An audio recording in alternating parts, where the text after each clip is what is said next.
Hey everyone. I've always prided myself on running a logistics company that treats people well.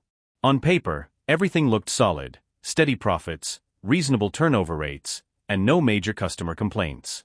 But something didn't sit right with me. There were whispers here and there, little hints in employee exit interviews about burnout and frustration, but nothing concrete enough to raise alarms. I couldn't shake the feeling that I wasn't seeing the full picture. So, I decided to go undercover. Only two people knew, my assistant and the head of HR. We created a fake identity, Mike Turner, a new temp hire at one of our busiest warehouses. I shaved my usual beard, darkened my hair, and swapped my usual business casual look for steel-toed boots and a neon safety vest. The moment I stepped inside the warehouse, I felt something I hadn't in years: uncertainty. No one looked twice at me, which was exactly what I wanted. The warehouse manager, Steve, barely glanced in my direction before handing me off to a shift supervisor named Derek. Derek seemed like a decent guy, strict but fair. He walked me through my tasks, explaining how shipments were unloaded, scanned, and organized. The work itself wasn't the issue. It was everything around it. The forklifts were barely functioning, the handheld scanners froze constantly, and the breakroom vending machine had a giant out-of-order sign taped to it. Apparently, it had been like that for months. When I asked about it, one of the guys just chuckled. Yeah, corporate keeps saying they'll fix it. That was the first crack in the illusion I had of my company running smoothly. The second thing I noticed was the atmosphere. No one was openly miserable, but the energy was off. People kept their heads down, doing their work with quiet efficiency, but I overheard the occasional muttered complaint about management. During my second break, one of my coworkers, an older guy named Rick, leaned against the wall beside me and sighed. "Mike, let me give you some advice," he said. "Don't stay here too long unless you like being invisible." That line stuck with me. Invisible. Was that really how my employees felt? Then there was the overtime situation. Officially, our policy caps overtime at 10 extra hours a week. In reality, that was a joke. People were working 12, sometimes 14-hour shifts, 6 or even 7 days straight. Some were doing it out of financial necessity, others out of fear that saying no would put them on a list for the next round of layoffs. It was an unspoken rule, a quiet pressure that no one acknowledged but everyone felt. By day 3, I was starting to get frustrated, not at my employees, but at myself. How had I not seen this? How had I been so blind to the cracks forming beneath the surface? But that frustration was nothing compared to what I felt when I saw what happened next. By day 3, I was settling into the job. My body ached from the non-stop lifting and moving, and I had a new appreciation for how physically demanding the work really was. But more than the exhaustion, what weighed on me was the culture, the way people moved through the warehouse like ghosts, the way the managers barely acknowledged the workers, and how no one seemed to believe that anything would ever change. That morning, I arrived a little early, just to watch how things operated before the shift officially started. A few workers huddled by the dock doors, rubbing their hands together in the cold because the heater in that section had been broken for who knows how long. Someone had sent a request to get it fixed weeks ago, but nothing had happened. I overheard one of the guys mumble, "They won't fix it until someone passes out." It wasn't said as a joke, it was just a resigned fact. That was the moment I realized that neglect had settled into this place like a layer of dust, and no one even bothered to complain anymore. What was the point if no one listened? As we got to work, I started paying even closer attention to Derek, the shift supervisor. He was in his late 30s, stocky, with a permanent frown etched into his face. I had initially pegged him as tough but fair, but the more I watched, the more I saw the cracks. He had a habit of barking orders without looking people in the eye, of pushing people to move faster without offering any acknowledgement when they did. He wasn't cruel, at least not in an obvious way, but he was indifferent, which in some ways was worse. That day, we were working on a huge shipment that had come in late. We were already behind schedule, and Derek was feeling the pressure. He started snapping at people, telling them to move faster, to stop standing around, even when it was clear that everyone was already stretched thin. Then, it happened. A guy named Luis, young, maybe in his early 20s, was unloading boxes from one of the trucks. He looked exhausted, dark circles under his eyes like he hadn't slept in days. Just as he stepped backward to adjust his footing, he slipped. The box he was carrying, easily over 50 pounds, tilted out of his hands and crashed onto the concrete floor with a loud thud. Luis stumbled, caught himself on the edge of the truck, but before he could even process what had happened, Derek was on him. What the hell was that? Derek's voice cut through the noise of the warehouse, making everyone freeze. Luis, wide-eyed, bent down to pick up the box, but Derek wasn't done. Are you serious right now? Do you even know how much that costs? Luis mumbled an apology, but Derek wasn't having it. Maybe if you actually paid attention instead of dragging your feet, this wouldn't have happened. You want to dock your own paycheck to cover that damage? Because I can make that happen. The humiliation on Luis's face was immediate. He kept his head down, nodding quickly, mumbling, "It won't happen again." I felt something snap inside me. I had spent the last few days watching, observing, keeping my identity a secret so I could see the raw, unfiltered truth of this place. And this was the truth. People were afraid. Not of being fired, necessarily, but of being treated like they didn't matter. Of being reduced to nothing more than a set of hands that could be replaced at any moment. I took a deep breath, forced myself to stay in character. "Hey man, take it easy," I said, stepping forward before I could stop myself. "It was an accident." Derek's head snapped toward me. "Stay out of it, new guy," he said, eyes narrowing. I held his gaze, keeping my expression neutral. "I just think screaming at someone isn't really gonna fix anything." The room went dead silent. Luis glanced at me like I had just signed my own death warrant. The other workers kept their heads down, pretending not to hear anything, but I could feel their attention, their curiosity. No one talked back to Derek. Not unless they wanted trouble. Derek took a step toward me, his voice lowering to something more dangerous. "You got something you want to say, Turner?" I should have let it go. I should have kept my cover a little longer. But I couldn't. Not after seeing the look on Luis's face. Not after everything I had witnessed. So I made a decision right then and there. I exhaled slowly and looked Derek dead in the eye. "Yeah," I said. "I do." I could feel the weight of the warehouse pressing in around me as I locked eyes with Derek. The air was thick with tension, and for a few seconds, no one moved. The other workers had gone completely silent, waiting to see what would happen. Even Luis, still crouched next to the fallen box, looked up at me like I had just made a huge mistake. And maybe I had. Derek took a slow step closer, his expression shifting from annoyance to something colder. "You got a problem with how I run things, Turner?" he asked, voice low but sharp. I kept my stance neutral, forcing myself to stay calm. "I've got a problem with how you're treating people," I said, my voice even. "It was an accident. You don't have to humiliate the guy." A flicker of something, surprise maybe, crossed Derek's face, but it was gone as fast as it came. He let out a short laugh and shook his head. "You've been here, what? 3 days? And you think you know how this place works?" He turned to Luis, who was now standing, still looking like he wanted to disappear. "You think I'm being too hard on you, Luis?" Luis looked down, shifting his weight. "No, sir. I should have been more careful." That was all Derek needed. He turned back to me with a smirk. "See? He gets it. This is a warehouse, not a daycare. If you can't handle a little pressure, maybe this job isn't for you." I wanted to keep pushing, but I knew I had to be smart. I wasn't just another warehouse worker, I was the owner of this company, and my goal wasn't to win an argument. It was to get the full picture before I made my move. So I forced myself to nod, pretending to back down. "I'm just saying," I muttered, "there's a difference between pressure and disrespect." Derek scoffed and turned away, already dismissing me. "Welcome to the real world, Turner. Now get back to work." The tension in the room lingered, but people slowly went back to their tasks. Luis gave me a quick, unreadable glance before kneeling to pick up the fallen box. I wanted to help him, but I knew doing so would only make things worse for him in the long run. For the rest of the shift, I watched Derek even more closely. He wasn't just hard on people, he was strategically hard on them. He knew exactly who he could push around and who would push back. The newer, quieter employees bore the brunt of his criticism, while the more experienced workers, the ones who might actually challenge him, were left alone. It was control disguised as authority. And it was working. But now that I had seen it, I wasn't just going to let it slide. After my shift ended, I made a call to my assistant. I need a full personnel report on a supervisor named Derek, I said. I want performance reviews, complaints, everything. She didn't ask why. She just said, I'll have it to you first thing in the morning.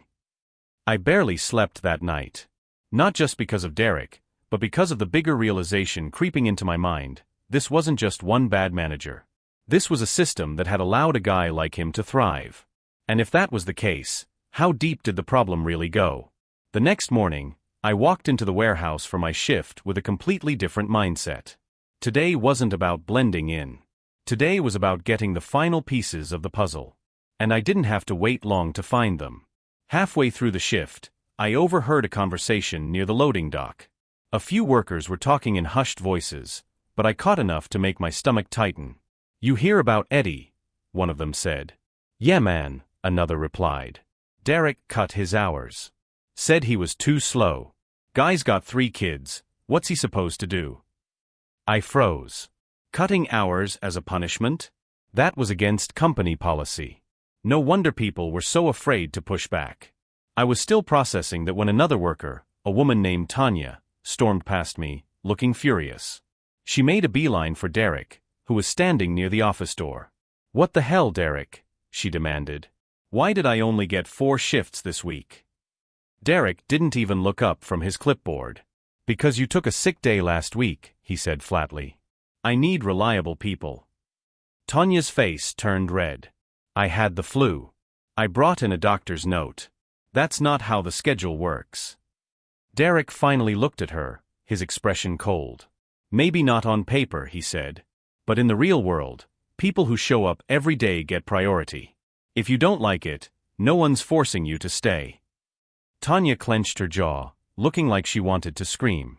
But then, just like Luis, just like so many others, she looked down and walked away. That was it. That was all I needed to see. I pulled out my phone and texted my assistant. "Clear my schedule for tomorrow. I'm ending this." The next morning, I didn't show up as Mike Turner, the temp worker. I walked in as Jacob Reynolds, the CEO. The second I stepped through the warehouse doors, the shift in energy was immediate. Workers who had barely noticed me before were now staring, whispering. "And Derek?" He went pale the moment he saw me. "Office. Now." My voice was calm, but firm. He hesitated, then nodded stiffly, leading the way. The second the door shut, he tried to recover. "Mr. Reynolds, I—" "Sit," I interrupted. He obeyed. I laid it all out. The intimidation, the threats, the manipulation. A real leader supports their team. You don't. You break them down, I said. His face went pale as I delivered the final blow. "You're fired. Effective immediately." The warehouse was dead silent as Derek walked out, avoiding eye contact with everyone. When the doors shut behind him, I turned to my employees, the people I had spent days working beside. "We need to talk," I announced, climbing onto a pallet. "I built this company to be a place where people are respected. But somewhere along the way, I lost sight of what was really happening. And that's on me." I outlined the changes. A new manager, real leadership. No more mandatory overtime. A direct feedback system so issues, like broken equipment, actually get fixed. And most importantly, no more fear. The room stayed quiet for a moment before Tanya, one of the workers Derek had punished, crossed her arms. "I'll believe it when I see it." "Fair enough," I said. "Give me the chance to prove it." I knew trust wouldn't come overnight. But for the first time since I stepped foot in that warehouse, I could feel something shift. It wasn't a solution yet, but it was a start. After Derek walked out of the warehouse for the last time, the silence that followed was heavy. No one cheered, no one spoke, not yet. People were still processing what had just happened. For years, Derek had been a fixture of this place, someone they had learned to tolerate, to work around, to avoid upsetting. Now, in the span of minutes, he was gone. I stood there for a moment, letting it sink in before speaking again. I know some of you are probably thinking, "Great, the boss fired a bad manager, but what's really going to change?" A few employees exchanged glances, confirming my suspicion. They were waiting to see if this was just another temporary shake-up before things went back to business as usual. I couldn't let that happen. Derek was part of the problem, I continued, but he wasn't the problem. The fact that he was allowed to run things the way he did for so long? That's on me. My voice was firm, but honest. I started this company with the belief that every employee matters, that no one should feel invisible. And somewhere along the way, I lost sight of that. But I see it now. I see you now. I scanned the faces in front of me, Luis, still rubbing his shoulder from the fall he had taken the day before. Tanya, arms crossed, skeptical but listening. Eddie, exhausted but standing straighter than I had seen him before. And dozens of others, all waiting to see what I would do next. The way things have been running here is unacceptable. And it's not just about Derek. It's about the long hours, the broken equipment, the way no one seems to be heard when they bring up an issue. I took a step forward, lowering my voice just enough to make them lean in slightly. That ends today. A few murmurs rippled through the group. Not excitement, just curiosity. I had their attention, but I hadn't earned their trust yet. That was fine. I turned to Tanya. You asked me how things are actually going to change. So here's what's happening. I laid it out clearly, no corporate jargon, no empty promises. First, we were hiring a real warehouse manager, someone who knew how to lead, not just dictate. Until then, I was stepping in personally to oversee operations. Second, no more mandatory overtime. If you want extra hours, they'll be available, but no one is going to be pressured into them anymore. I saw a few workers nod at that, but I wasn't done. Third, I'm implementing a direct feedback system. If something needs fixing, whether it's a forklift or a scheduling issue, I want to hear about it. And I want weekly meetings where anyone can voice concerns. Luis, who had been mostly quiet, raised his hand slightly. What about retaliation? His voice was quiet but steady. Like, if we bring something up and suddenly our hours get cut? Because that's been happening for a long time. I met his eyes and nodded. That stops now. No one should be afraid to speak up. And if anyone tries to punish someone for doing the right thing, I want to know immediately. That kind of behavior won't be tolerated. The group shifted slightly. They weren't cheering, but they were listening. That was something. Tanya raised an eyebrow. And what if it's you we need to complain about? A few chuckles rippled through the group, but I took her question seriously. Fair point, I said. I'll set up an anonymous reporting system that goes directly to HR. No names attached. If you think I'm not holding up my end of this, I want you to call me out. That got a reaction. A few surprised looks. A few nods. I exhaled, feeling the weight of the moment settle on my shoulders. I know words aren't enough. I need to prove this to you. So here's my final promise. I'm not disappearing back to my office after today. I'm staying here on the floor, working alongside you. I'll be here for the next few weeks, however long it takes to make sure these changes actually happen. Silence. Then slowly, Tanya nodded. All right, she said. We'll see. That was all I needed. I meant what I said, I wasn't disappearing. Over the next few days, I worked every shift alongside my team, proving that I was serious about fixing things. I helped unload shipments, stacked pallets, and dealt with the same broken equipment they had been struggling with for months. And the more time I spent on the floor, the more I saw how much these workers wanted to do a good job. They just hadn't been given the support to do it. Luis started coming out of his shell, and I noticed he moved with more confidence when he wasn't constantly looking over his shoulder. Tanya, still skeptical, didn't hold back when pointing out things that needed improvement. I made sure she saw that when she spoke up, things actually got done. Even Eddie, who had looked completely drained on my first day, started to show signs of hope. But trust didn't come overnight. Some employees still watched me cautiously, waiting for the moment I'd leave and everything would go back to the way it was. I couldn't blame them. They had seen promises before.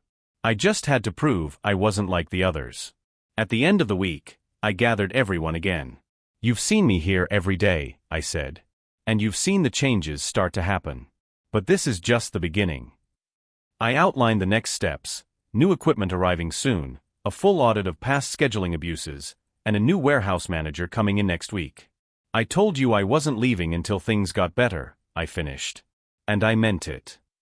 Tanya crossed her arms, studying me. Then, after a moment, She nodded. "All right, boss," she said. "You're off to a good start." It wasn't a celebration. It wasn't a standing ovation. But it was real. And for the first time, I knew I was finally leading the way I had always meant to. As the weeks passed, the changes I promised started to feel less like new policies, and more like the foundation of a new culture. The new warehouse manager, Linda, stepped in and took over without missing a beat. She was tough but fair, and most importantly, she treated the team with the respect they had been craving. We had a full staff meeting at the end of her first week, and she made it clear to everyone that her job wasn't to intimidate, but to lead. That set the tone for the entire warehouse. Luis, Tanya, and Eddie all took on new roles, showing signs of leadership that had been hidden under layers of fear and frustration. Tanya even started training new hires, something she never would have done before, and Luis, once hesitant, now asked for more responsibility with a quiet confidence. But for me, the most important change wasn't the equipment or the schedules or the systems we put in place. It was the change in mindset. People were no longer just working for a paycheck. They were working for something that mattered. They were working for a company that cared. I kept my promise to stay on the floor. I worked alongside them, ate lunch with them, and became part of the team, not just the guy at the top who only showed up when things were going wrong. I became the leader they could count on. One afternoon, as I sat down in the break room with Tanya and Luis, I asked how they were feeling about the changes. "Honestly," Tanya said, looking me in the eye, "it's different. But it's better. A lot better. It feels like we actually matter now." Luis nodded, adding, "I'm not scared to come to work anymore. I actually look forward to it." Hearing that made everything worth it. I had set out to make sure my company wasn't just about profits, it was about people. And slowly, piece by piece, we were rebuilding something stronger. That's when I realized something that I hadn't fully understood until that moment. Leadership is not about power. It's about trust. As I walked out of the warehouse that day, a little more tired than when I walked in, I knew that this was just the beginning. We had a long road ahead, but for the first time in a long time, I felt confident that we were heading in the right direction. And as for me, I wasn't going anywhere. I was finally where I belonged, among the team that had always been the heart of the company.